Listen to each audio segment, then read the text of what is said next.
fix all printer related problems in Windows 10 with these steps. If you want to fix all the printer related problems in Windows 10 with these steps, it is actually quite very simple to do so. Now, normally this is a Windows 11, but the process will pretty much also work on Windows 10 or older devices.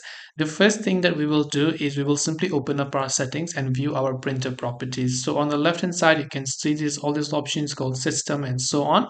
So first you want to simply go to these options right here that says system, right?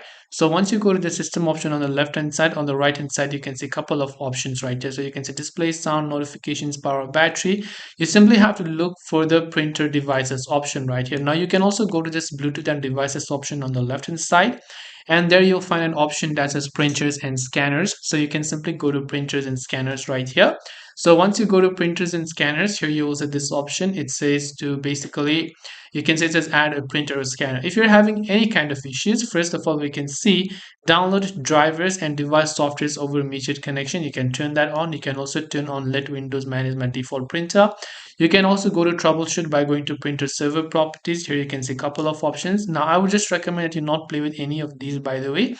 Now you can also try to go to Windows Protect Print Mode. You can click on the setup button to set up limited availabilities of any of the printer that you have. If you see any of the printer here, you can also try to troubleshoot some of the settings. Last but not the least, also try to just update your Windows, because updating will reinstall all the drivers that is missing from your computer.